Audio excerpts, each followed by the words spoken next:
since we will not be having amplification for the music, if you would like to move your chair a little closer or move yourself down closer to where the performers are, we'll give you an opportunity at this time to do this. We do want to welcome this evening Dr. and Mrs. Larry Dowell from Strafford, who play as the folk strings, and this is a hobby with them. Mr. Dowell is originally from Gallatin, Missouri, North Missouri, and Joe, his wife, is from Springfield. And they have lived in Gallatin for 16 years, or near Gallatin for 16 years prior to coming to Springfield. Dr. Dowell is in family practice in Strafford, and they've been there for 12 years, and they have two grown sons, one who is working in physics at Los Alamos, and the second one, what did you say, Joe? I forgot. University of Kansas, graduate school of computer science. Okay. The folk strings have played at on other occasions, and I heard them first out at Wilson Creek Battlefield this summer as part of the Living History programs. But they've also played at the state parks at Roaring River, Montauk, and these other state parks here in Missouri this summer. So we're going to turn the program over to them, and they're going to share with us some folk music and something about folk instruments. Let's welcome the Dowells.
Ozarks and in the mountains and in the country areas of our nation as it was being settled.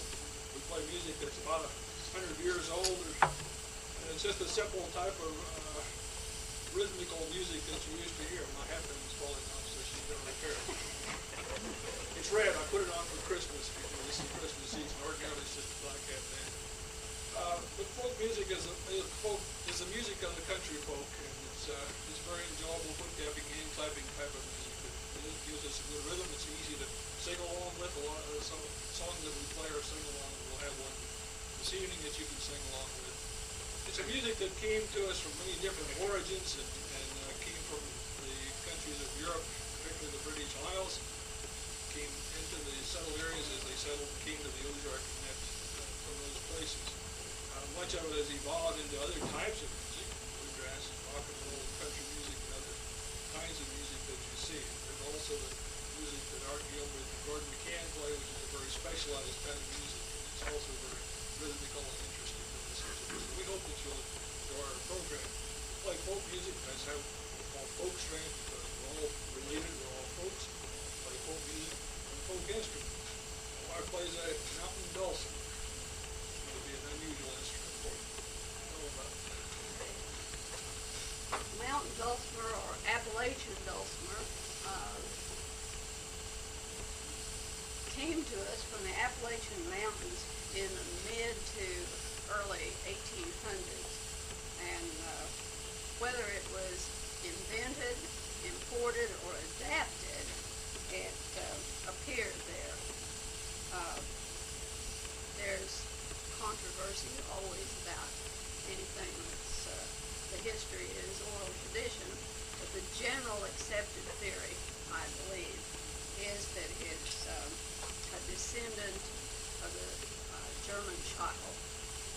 That's the way to pronounce it. This was an instrument that was similar, and of course came from Germany.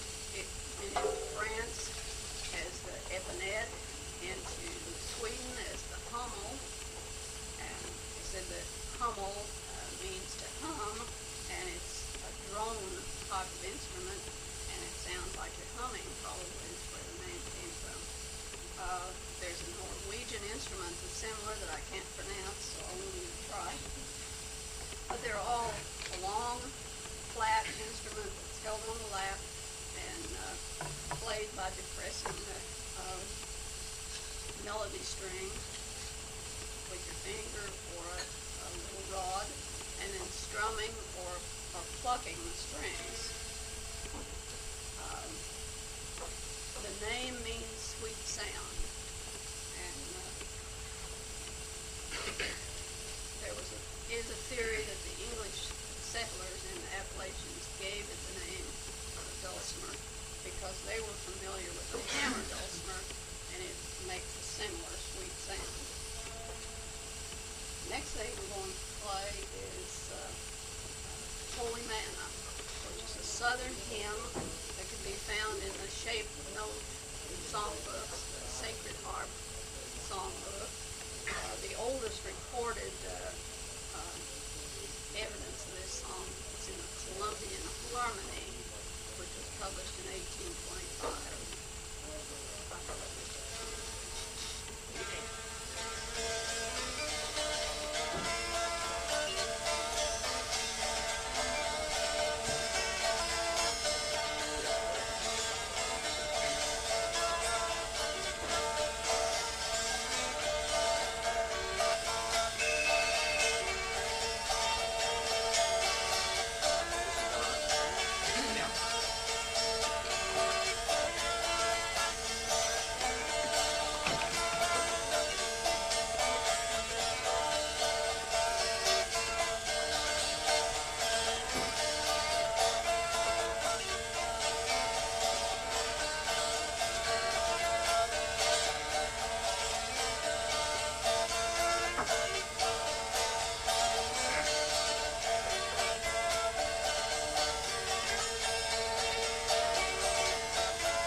play and people could dance to, or at least walk around to, and they could keep time to, as opposed to dance music, which was forbidden in certain areas by certain churches. The next one, of course, was a gospel type of tune, or religious tune. The next one we're going to play is an old folk tune called Sourwood Mountain. But there's music to fit your mood. That was sort of what folk music was, or happy tunes, sad tunes, romantic tunes, drinking tunes, train tunes, and on down the line. It's the whole gamut of human emotion, so you kind of pick out the tunes that you like. This one's called Sourwood Mountain. Let me tell you about the banjo. Oh, okay. Banjo probably came from Africa. It's not definitely proven, but there are some gourd instruments in Africa that look very similar to the banjo. The original ones probably were made out of gourd. Of course, those don't make very good archaeological specimens. But what they did was to take a drum and put an arm on it, if you will, and string some strings across it. The Americanization of the banjo was the fifth string that was added. That seems to be an American adaptation of the banjo. Most of the others being four strings that you see. This gives it a little bit different sound in the way that you can play it. This particular one was made by a man who lives north of Springfield. His name is Lewis Wilkin. He'd never made a banjo before. I was looking for a banjo, found this pattern in a Foxfire book, one of the series of books that tell about Appalachian traditions. And I got the pattern for him, and he made this. He made a very nice sounding banjo. Unfortunately, the drum head didn't hold up the weight too well, so what he did was to pound out the drum head and pour it full of epoxy. This makes a very quiet sounding instrument that I can accompany the dulcimer with very well. So this is my accompanying instrument. This is also patterned after the Appalachian dulcimer or banjo, which was probably the next in order of appearance of banjos. I have another one that was made by a man who lives in the Appalachian Mountains. The next in the evolution of the banjo was probably the open back banjo, with a bigger head, opening to the back to get more sound out of it because they wanted things that were louder. Of course, the next thing was to put a band across the back, a resonator across the back, so that the sound that came out the back would come out the front, and again, make a louder instrument. That's what you see the bluegrass banjo picture is playing now, that they play around with a resonator on the back. So that's sort of a thumbnail sketch of the evolution, and I don't know how accurate it is, but that's sort of what we picked out. So we're going to do Sourwood Mountain with the Dancing Doll. The doll is of Irish origin and was a toy that they entertained the children with. It's sort of become a folk percussion instrument. Some of you in the back won't be able to see this because he's going to be dancing down here on the floor. He's got his red cap on for Christmas.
I'm not used to using a turkey tailor. That's not the way I learned to play.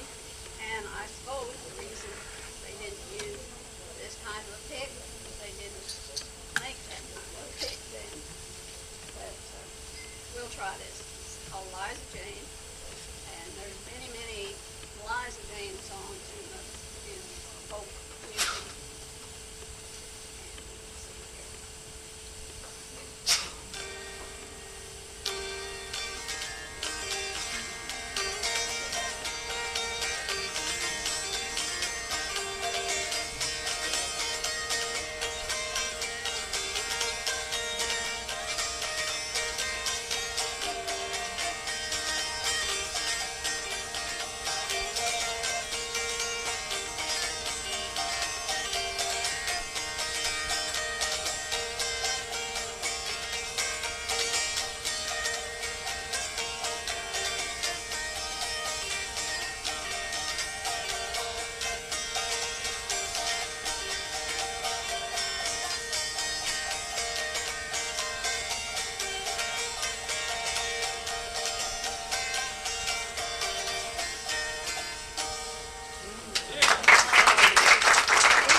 Some of us are old enough to remember Eddie Peabody, and he just strummed her back and forth. So there are different ways. Even the playing with the fingernails, there's frailing, there's claw hammer, and there's melodic claw hammer.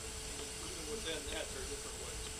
This is a tune called Hook and Line. It's I understand an old Appalachian tune that most of the banjo players learned first.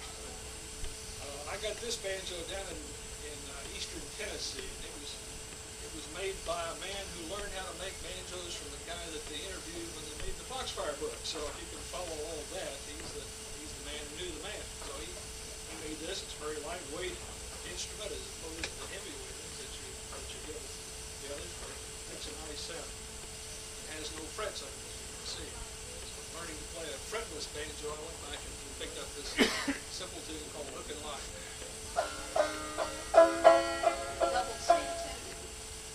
Double C, which you got 2 C's and 2 G's and something else, so an E. So, well, it's a D, but the chord is an E. Okay, so it doesn't sound very good to your ear.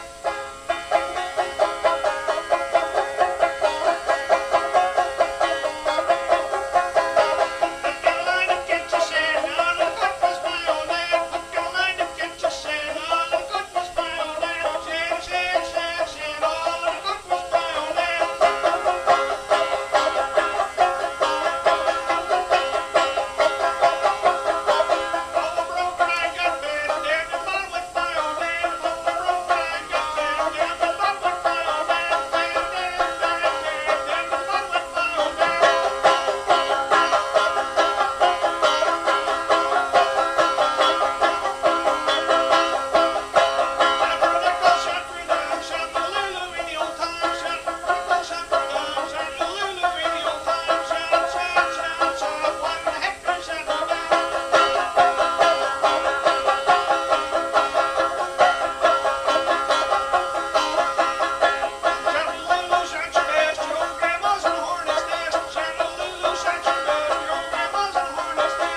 testimony gentleman.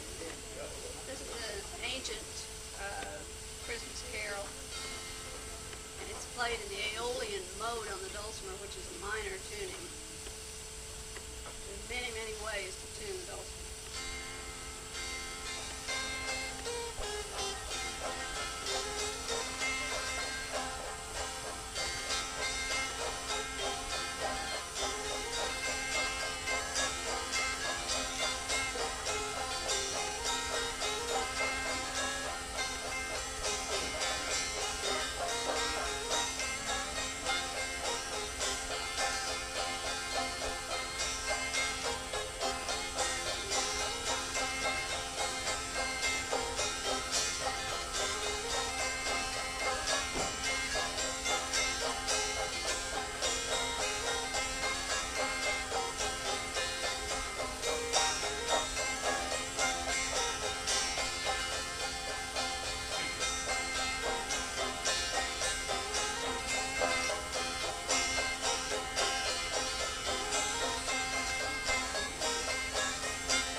Wensalas, and it's in the major tuning, probably the most common tuning for the dulcimer.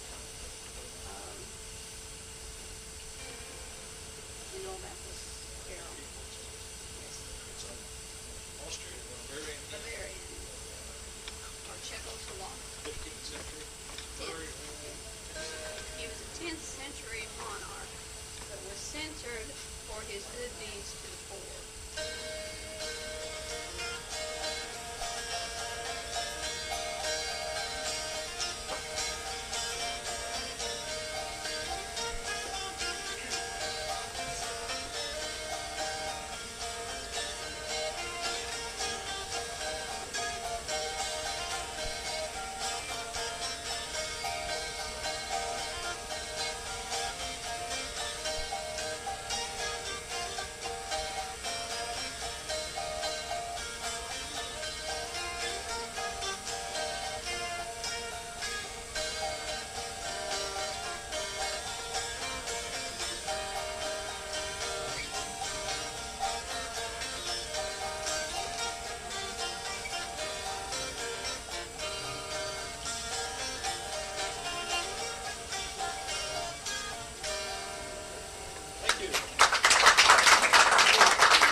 Down here, we're going to do one more, and this will be a sing-along called Silent Night. We enjoy our music and enjoy getting out and playing for people, so we appreciate, as I say, having us down here. We'll do Silent Night. She'll play it through once, and we'll sing a verse, and then she will conclude by brushing, playing it by different techniques. Silent Night.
appreciate the folk strings coming and sharing Christmas with us and our Christmas program this evening. A bad night like this, and we appreciate them coming.